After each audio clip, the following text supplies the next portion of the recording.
अस्सलाम वालेकुम। Umar online academy में खुशामदीद। सर फरीद के साथ मेरे प्यारे बच्चों, आज हम एक्सरसाइज 1.4 का सवाल नंबर 3 को सॉल्व करेंगे। इसमें से मैंने कुछ सवाल तो आपको बोर्ड में लिख के दिए हैं और कुछ सवाल को आप लोग खुद प्रैक्टिस करके हल करेंगे। तो इसमें हम सबसे पहले सीखेंगे सवाल क्या कहता है। सवाल कहता है simplify using the law of exponent. Law of exponent को इस्तेमाल करते हुए इन सवाल को हल करना। लॉ ऑफ एक्सपोनेंट के एतबार से जो सवाल आते हैं, पूरी लॉ ऑफ एक्सपोनेंट पे हमारी वीडियो आ चुकी है, तो आप बाकायदा उस वीडियो को देख भी सकते हैं, तो आपका बहुत सारा कंफ्यूजन क्लियर हो जाएगा। तो इसीलिए अगर आप नए हैं, सही है, तो आप सब्सक्राइब भी करें चैनल को, लाइक भी करें और शेयर भी करें और देखते जाएं कि इन सवाल में आपका इंशाल्लाह टाइम जाया नहीं होगा और आपको ये तमाम के तमाम सवाल इंशाल्लाह आसान तरीके से समझाए जाएंगे। तो आइए बोर्ड की तरफ चलते हैं। पहला सवाल पे हम अप्लाई करते हैं। देखें बेटा, हमारे पास पहला सवाल है 5 की पावर स्क्वायर होल पावर 3। इसको अब हल करना है, सही है। तो हमने कौन से लॉज लगाने हैं? Law of exponent. तो जिस सवाल का जो लॉ होगा उन लॉज को हम पढ़ेंगे। तो सबसे पहले अगर आपको याद हो, एक लॉ मैंने एक्सपोनेंट का करवाया था जो था a की power m whole power m। ये बराबर था a की पावर n इंटू m या a की पावर m और n, सही। यानी जब बेस एक हो और उस बेस के दो पावर हो तो दोनों पावर आपस में क्या होते हैं? मल्टीप्लाई होते हैं, सही है। पहला लॉ था। तो अब आपके पास बेस क्या है? 5 है, तो 5 आपने लिख दिया। ये 2 किससे मल्टीप्लाई हो जाएगा? 3 से मल्टीप्लाई हो जाएगा। तो आंसर क्या जाएगा? 5 की पावर 6, सही। अब 5 की पावर 6 का सिंप्लीफाई करना है। 5 को 5 टाइम्स आपने मल्टीप्लाई करना, सही। तो आप इसको ये भी आंसर रख सकते हैं, आपके पास यही इसका क्या हो जाएगा? आंसर हो जाएगा, सही। अब इसका दूसरा सवाल है यहां पर, यह सवाल आपने खुद करना है, सही है। इसमें अब बेस में दो वेरिएबल आपको, दो बेस यानी दो वेरिएबल है, तो ये 3x का भी है, 3y का भी। तो आप पहले क्या करेंगे? इन दोनों को सिंप्लीफाई करेंगे, फिर इनको अलग अलग आप देंगे। जैसे दूसरा सवाल है, जरा गौर से देखें। आपके पास क्या लिखा हुआ है? x y स्मॉल ब्रैकेट कितना है आपके पास? 3 होल ब्रैकेट 5, सही।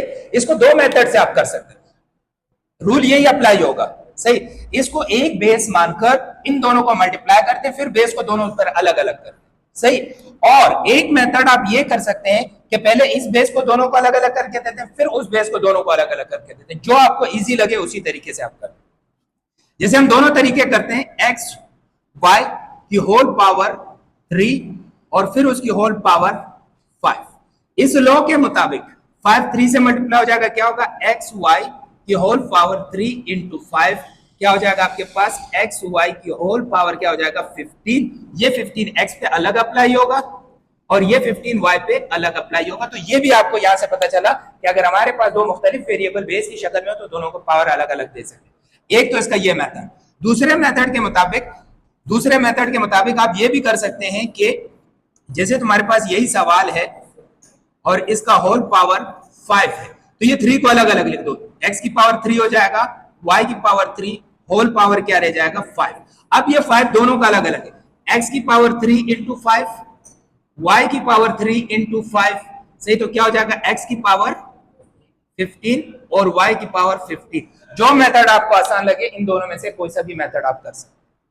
तो समझ में आ गई बात। तीसरा सवाल, इसको आप लोग खुद कर लेंगे ना। कैसे करेंगे? जैसे -2 है, -2 माइनस पे पावर इवन है, तो माइनस क्या हो जाएगा? प्लस हो जाएगा, क्योंकि हमारे रूल के मुताबिक हमारे पास क्या है कि पावर इवन है, सही। क्या है? Power even. तो माइनस क्या हो जाएगा? प्लस हो जाएगा। 4 की पावर स्क्वायर हो जाएगा, फिर ये 5 से मल्टीप्लाई हो जाएगा, तो 4 की पावर क्या हो जाएगा? 2 इंटू 5। बाद में भी कर सकते हैं, इसको भी दोनों तरीके से आप कर सकते हैं। तो ये वाला सवाल आप खुद करेंगे, सही है। ये दोनों बात समझ में आ गई, मिटा दें इसको। अब आते हैं अगले सवाल की तरफ। सवाल नंबर 4। सवाल नंबर 4 जरा अलग दिया है। इसमें दो मुख्तलिफ बेस और उन पर अलग अलग पावर अप्लाई करने को कहा है। इसका जवाब सॉल्यूशन करेंगे। जरा गौर से देखें। इसको भी दो मेथड से आप कर सकते हैं। पहला मेथड यह है कि ये पावर इस पे अप्लाई कर दो या ये पावर इस पे अप्लाई कर दो, फिर उसके बाद ये पावर दोनों पे अप्लाई कर दो, सही बेटा। तो आपने जिस तरीके से आपको आसान लगे दोनों पैटर्न से हम करते हैं सवाल को। जब 2 की पावर, सबसे पहले आप जब जैसे आपने क्वेश्चन लिखा -3 की पावर स्क्वायर और -4 की पावर स्क्वायर और whole power square, power even है, तो किसी भी नंबर की पावर अगर n आ जाए, सही है, माइनस की, तो वो a की पावर प्लस n हो जाता है अगर तुम्हारे पास n नंबर बिलोंग्स टू किसके हो, इवन नंबर।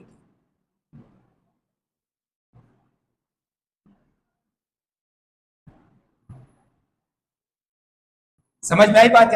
अगर ओड होगा तो माइनस ही रहेगा। तो ये तो इवन है, इवन नंबर आपके पास क्या होते हैं, 2 4 6 8 10, यहाँ पे अगर ब्रैकेट में लिखे 2 4 जो 2 के टेबल में आते हो, तो ये क्या हो जाएगा आपके पास 3 की पावर 2 और ये क्या हो जाएगा 4 की पावर 2 होल पावर 2। सही। अब ये 2 उसी रूल के मुताबिक आपने लिखा, दूसरे रूल के मुताबिक कि a की पावर n मल्टीप्लाई अगर a की पावर m से होगा तो ये किसके बराबर हो जाएगा, a की पावर m n या n m, आगे पीछे लिख सकते हैं, कोई प्रॉब्लम नहीं होती। तो ये दोनों इसी के ऊपर आ जाएगा, तो क्या आ जाएगा 3 की पावर 2 2 जा 4, 4 की पावर 2 2 जा 4। सही। तो इसको आप यू भी लिख सकते हैं कि 3 की पावर 4 और 4 की पावर 4। मजीद भी आप इसको हल कर सकते हैं, 3 को 4 टाइम्स मल्टीप्लाई करें तो 81 आता है, 4 को अगर आप 4 टाइम मल्टीप्लाई करें तो 156 आता है, दोनों को मल्टीप्लाई कर दें आपके पास आंसर आ जाए। तो ये समझ में आ रही है बात? इसका दूसरा पैटर्न, दोनों पैटर्न मतलब इसी एक पैटर्न से अगर आप इसको कर सकते, यहां तक समझ में आ गई बात। उसके बाद ये अगला वाला सवाल है, ये सवाल अब इसमें देखिए ये क्या है, पावर इवन पावर है। इवन पावर जब आप माइनस पे अप्लाई करोगे तो क्या हो जाएगा, प्लस हो जाएगा, तो 4/9 इसी तरह 2 3 जा 6 हो जाएगा। क्लियर? अब जब 6 हुआ, अब जब आपके पास ये 6 हुआ तो आपने इसको हल किया, जैसे कि अभी इसका सॉल्यूशन हम लिखते हैं, क्या है तुम्हारे पास -4/9 की पावर 2 होल पावर 3। सबसे पहले तो हमने यहां पर इस पैटर्न से किया कि हमने पहले माइनस को प्लस किया फिर पावर अप्लाई की।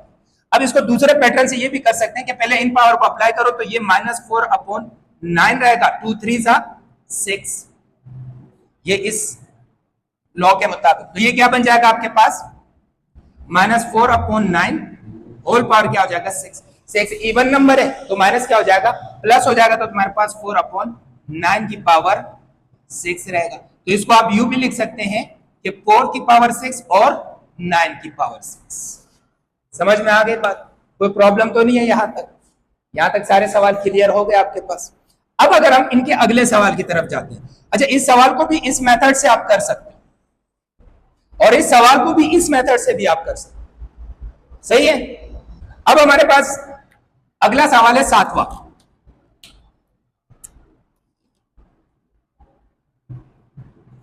7वां सवाल थोड़ा सा अलग तलक है। क्या है, m फिर m की पावर 2 फिर m की पावर 3 फिर m की पावर 4 फिर होल पावर 2 फिर होल पावर 5। समझ में आ रही है बात? अब इस सवाल में देखिए आपके पास बेस सिर्फ m आ रहा है, कोई दूसरा नंबर आ रहा है? नहीं आ रहा। तो मेरे प्यारे बच्चे, इसको एक्सपोनेंशियल लॉ के मुताबिक अगर a की पावर n हो और वो मल्टीप्लाई हो रहा हो a की पावर m से, अब ये बेस जितने भी हो लेकिन सेम हो और वो एक दूसरे से मल्टीप्लाई हो रहे हो, तो हम क्या करते हैं, एक दफा बेस को लिखते हैं और इनके पावर को क्या कर देते हैं, प्लस कर। बात समझ में आ गई बात? तो इस लॉ के मुताबिक हमारे पास m कितने, 1 2 3 4 है। तो पहले हम ब्रैकेट के अंदर सॉल्व करेंगे। तो अब जब आप सॉल्यूशन करोगे, सही, सॉल्यूशन के मुताबिक क्या होगा, जरा गौर से देखें, m की पावर 2 m की पावर 3 m की power 4 whole power square whole power 5।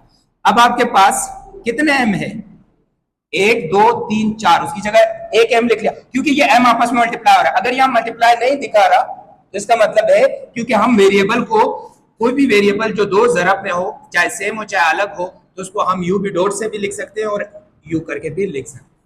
सही है बेटा?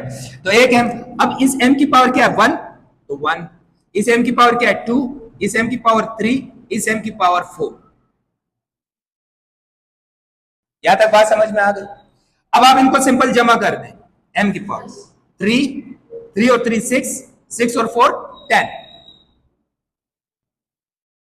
होल पावर क्या है तुम्हारे पास 5। 10 2 जा, m की पावर क्या आ जाएगा 20, होल पावर 5 आ गया आपके पास, सही है। अब ये कौन सा दूसरा एक्सपोनेंशियल लॉ, m की पावर होल पावर n बराबर हो जाएगा a की पावर m इंटू n। इस तरह आप बाकायदा दिखाया करोगे रफ अमल में, सही, ताकि आपके अच्छे से अच्छे मार्क्स आ जाए। तो क्या हो जाएगा आपके पास, आपके पास हो जाएगा m की पावर 10 2 से मल्टीप्लाई होगा तो 10 मल्टीप्लाई बाय 2 होल ब्रैकेट 5। अब बड़ा मिडल ब्रैकेट खत्म हो गया आपके पास, अब स्मॉल ब्रैकेट में आ गया, क्योंकि स्मॉल ब्रैकेट खत्म हो रहा है ना वो इसके साथ, तो अब वो स्मॉल में भी आप लिख सकते हैं, या इसको मिडल ब्रैकेट में भी आप इस तरह शो करें कि अब स्मॉल ब्रैकेट का काम खत्म हो गया। तो क्या हो जाएगा, m की पावर 20 होल पावर क्या आ गया आपके पास 5। अब 5 20 से मल्टीप्लाई होगा इस रूल के मुताबिक, तो क्या बनेगा आपके पास m की पावर 20 मल्टीप्लाई बाई 5। अब क्या हो जाएगा, m की पावर क्या आ जाएगा 100। यही आपके पास क्या बन जाएगा आंसर। तो समझ में आ गई बात, कोई कंफ्यूजन, यहां तक तो सवाल हो गए। अब इस सवाल को देखें, गौर से देखें, आपके पास ये बेस -0.1 -0.1 -0.1 सेम है m की तरह, सही है। आपने एक पावर लिख ली, 2 जमा 3 5, 5 जमा 9, 5 जमा 9 कितने हो गए 4 9 7 7 2 9 हो गए 9, तो -0.1 की पावर 9 हो जाएगा। 9 इवन पावर है या ऑड, ऑड है ना, तो वो ऑड है, माइनस बाहर आ जाएगा, इसी के ऊपर 0.1 की पावर 9 आ जाएगा, वो अब ये स्क्वायर के माइनस प्लस हो जाएगा, सही है। जब ये प्लस होगा तो करवा दो या कर लोगे, हो जाएगा। अगर इसमें कोई कंफ्यूजन हो तो आप मुझे बता सकते हैं, कमेंट में लिख सकते हैं, लेकिन ये सवाल मैंने आपको घर के लिए दिया, इसको आपने देखा 1.4 का एक्सरसाइज हमने सॉल्व किया, इसके तमाम सवाल हमने आपको बोर्ड पे करवाए। इसमें भी फिर भी आपको कंफ्यूजन हो, कोई मसला हो, तो आप कमेंट्स में हमें बता सकते हैं, इंशाल्लाह हम उस पर भी वीडियो बना के आपको सॉल्व करा देंगे। इसी तरीके के तमाम सवाल आसान तरीके से मैथमेटिक्स और फिजिक्स को इंशाल्लाह उमर ऑनलाइन चैनल पर हल किया जाएगा और आपकी सहूलत के लिए उसके नोट्स अच्छे से अच्छे बनाए जाएंगे। इसी तरह उमर ऑनलाइन एकेडमी के साथ जुड़े रहें और इसको लाइक करें, शेयर करें और सब्सक्राइब करें।